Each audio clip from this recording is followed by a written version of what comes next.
Allahu Akbar, Allahu Akbar, Allahu Akbar, la ilaha illallah.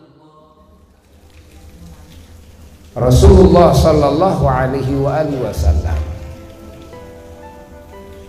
beliau mengabarkan bahwa ada di antara orang-orang yang beriman yang di malam nisfu Sya'ban tidak mendapatkan ampunan. Na'udzubillah, semoga kita termasuk yang mendapatkan ampunan itu. Dalam banyak riwayat hadis, baik yang diriwayatkan oleh Imam Ibnu Majah maupun yang diriwayatkan oleh Imam Baihaqi, ya, di dalam kitab Syu'abul Iman Imam Baihaqi, oleh Imam Iraqi, dan banyak lagi termasuk Imam Ahmad dalam musnadnya. Di antaranya yang tidak akan mendapatkan ampunan di malam nisfu Sya'ban, yang pertama orang-orang yang kafir. Namanya juga kafir, ya. Orang kafir tidak akan mendapatkan ampunan kecuali iman dulu. Termasuk musyrik, dan musyrik juga kan masuk kafir, yang menyekutukan Allah. Termasuk munafik, munafik juga masuk kafir. Lalu yang kedua, ada orang yang beriman yang bukan kafir yang tidak mendapatkan ampunan Allah di malam nisfu Sya'ban. Siapa? Orang yang menyakiti hati orang tuanya, baik dengan ucapan maupun dengan sikap. Masya Allah, selama orang tuanya masih sakit hatinya, lalu orang ini lewat ke malam nisfu Sya'ban, dikala yang lain mendapatkan ampunan, dia tidak mendapatkan ampunan. Maka di sini sangat-sangat perlu, ya, kita hamba-hamba Allah menjaga perasaan hati orang tua kita, dan juga sangat-sangat perlu kita semuanya meminta maaf kepada orang tua kita. Yakinkan bahwa orang tua kita sudah memaafkan kita.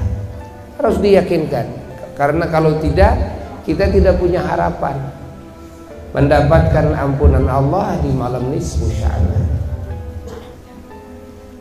Kalau orang tua kita sudah meninggal dunia, datang ke kuburannya, minimal hadiahi, ya, kirim Fatihah, kirim Yasin, ya, kirim bacaan Quran, sedekah atas nama almarhum almarhumah. Andai kata kita tidak bisa ziarah, berdoa kepada Allah agar orang tua kita mendapatkan ampunan Allah, mendapatkan kasih sayang Allah, mendapatkan syafaatnya Rasulullah sallallahu alaihi wasallam di alam barzakhnya, agar disenangkan, dibahagiakan. Berdoa kepada Allah dan minta juga kepada Allah agar hati orang tua kita ridho kepada kita dan memaafkan kita. Nah, lalu ada lagi yang tidak akan mendapatkan ampunan Allah, orang yang beriman. Siapa? Orang yang beriman yang membunuh manusia tanpa haknya, ya, yang membunuh manusia tanpa haknya, maka orang ini tidak akan mendapatkan ampunan Allah kecuali taubat dulu. Lalu ada lagi yang tidak akan mendapatkan ampunan Allah adalah orang yang berzina.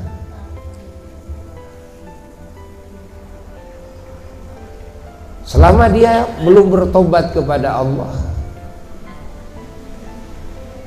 ketika melewati malam nisfu Sya'ban, maka dia tidak akan mendapatkan ampunan Allah. Na'udzubillah min dzalik. Lalu ada lagi. Siapa? Adalah orang yang di dalam hatinya ada kejelekan kepada sesama, ada kejelekan kepada keluarganya, kejelekan kepada tetangganya, sahabatnya, sesama muslim. Ingat, baik itu hasud ya, maupun itu kebencian ya. Yang di dalam hatinya ada syahna. Syahna itu apa? Syahna itu adalah kejelekan kepada sesama. Maka kita harus yakinkan di dalam hati kita, terbebas hati kita daripada kejelekan kepada sesama. Yakinkan bahwa hati kita ini terbebas daripada memusuhi sesama, membenci sesama. Pahami oleh kita. Kalau di dalam hati kita masih bersemayam kebencian, permusuhan kepada sesama, jangan harap kita mendapatkan ampunan Allah di malam nisfu Sya'ban.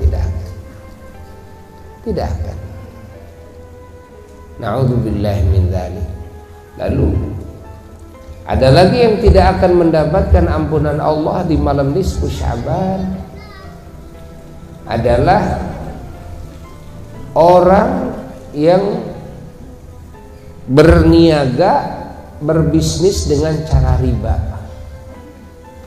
atau orang yang makan dari harta riba, atau orang yang memberi makan kepada orang lain dengan harta riba, atau orang yang menjadi pekerja di perusahaan riba ya, jadi karyawannya, jadi sekretarisnya kan, jadi saksinya, semuanya ya, pokoknya bekerja di perusahaan riba. Ingat, ini semuanya tidak akan mendapatkan ampunan Allah di malam nisfu Sya'ban. Na'udzubillah min dzalik. Lalu ada lagi yang tidak akan mendapatkan ampunan Allah di malam nisfu Sya'ban, adalah sahir, orang yang menyihir. Kan? Walaupun dia bukan tukang sihir, karena kalau istilah tukang sihir sudah menjadi kebiasaannya, ahlilah di dalam ilmu sihir, gitu kan? Tapi makna sahir ya, ini makna sahir minimal orang yang menyihir, gitu kan? Sahirun, orang yang menyihir, walaupun dia ahli sihir, tapi ketika dia melakukan sihir hanya satu kali pun dan kepada yang lain, maka dia tidak akan mendapatkan ampunan. Atau orang yang datang ke tukang sihir, tujuannya apa? Ya tujuannya mau minta bantuan tukang sihir, mau menyihir orang ya kalau datang ke tukang sihir tujuannya dakwah, ya bagus, nggak apa-apa. Adapun hadis Nabi yang menyatakan man atas sahiron, siapa yang datang ke tukang sihir, itu mah tujuannya adalah orang yang datang ke tukang sihir ya, lalu mau apa? Mau menyihir orang lain, atau mau membenarkan kepada sihir tersebut. Nah, ini yang dapat ancaman. Lalu ada lagi yang mendapat ancaman, tidak akan mendapatkan ampunan di malam nisfu Sya'ban, adalah mudminul khamr, orang yang mengidap narkoba, orang yang meminum arak, gitu kan? Orang yang memakan, mengkonsumsi, meminum barang-barang yang memabukkan, apa saja. Tujuannya dia ingin mabuk, kan? Maka orang tersebut tidak akan mendapatkan ampunan Allah. Walaupun di malam nisfu Syaban tidak lagi mabuk. Artinya sebelumnya pernah mabuk, tapi tidak bertobat kepada Allah dari dosanya. Pokoknya siapa yang tidak bertobat dari dosanya ketika masuk ke malam nisfu Syaban dalam keadaan belum bertobat, maka dia tidak akan mendapatkan ampunan Allah. Jadi ya, kalau bertobat gimana? Kalau bertobat, Allah Subhanahu wa ta'ala Maha Pengampun. Allah Subhanahu wa ta'ala membuka pintu tobat. Maka orang yang bertobat kepada Allah, dengan sebetulnya pasti Allah menerima tobatnya, walaupun dosanya sebanyak buih lautan, walaupun dosanya sehitungan gunung-gunung yang menjulang tinggi yang ada di muka bumi. Maka Allah pasti akan menerima tobat, asal betul-betul tobatnya. Lalu ada lagi yang tidak akan mendapatkan ampunan di malam nisfu Syaban. Ada siapa?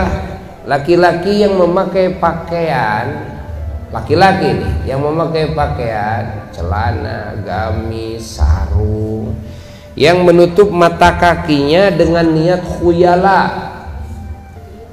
Apa niat khuyala itu? Ya sombong, ya, dengan sombong, ya, tujuannya bersombong-sombongan gitu kan.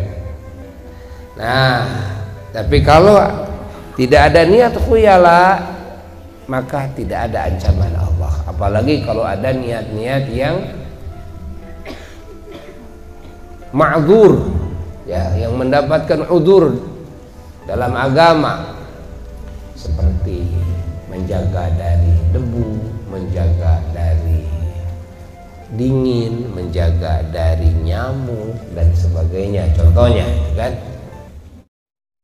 Allah